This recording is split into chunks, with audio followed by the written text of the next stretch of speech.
Hello, this is Reverend Don Lewis coming to you from beautiful central Illinois. And today our question comes to us from a frequent questioner, DrakonumBlade. And DrakonumBlade asks about the practice of making offerings to deities and ancestors, and says that he has often been confused about this, particularly what is to be done with the offering after the ceremony. And the answer to this is that when we make an offering, we are offering our gratitude and building our connection to deity, not giving sustenance to deity. So an offering can be anything. An offering can be the light of a candle, an offering can be a prayer, an offering can be a flower, an offering can be many, many things. Sometimes an offering is food or drink, but this is by no means the only thing an offering can be. When it is food or drink, then something has to be done with it at the end of the ceremony. And historically, there are two main things that people do. The first is that they release it to the elements. That means they take it outside and dispose of it in a respectful manner. And in the case of food, it would be eaten by the animals that naturally live outside.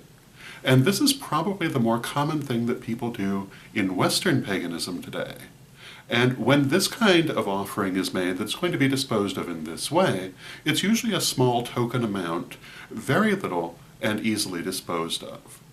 The second thing historically that people do with offerings is that either the priesthood or the people will consume them. And historically, offerings have often been a major public feast.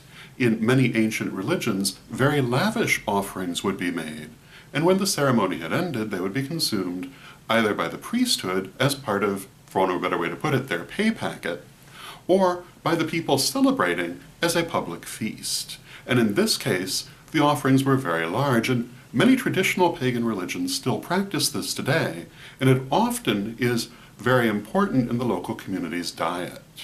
So those are the two basic things that one does with an offering after the fact if it's a food or drink offering. Now again, offerings can be many other things as well. If it's incense, if it's a flower, then it's a different matter. The incense will burn itself out. The flower, again, you would place outside where it will be consumed by the elements. So I hope that answers your question and gives you something to think about. And until next time, may your blessed be.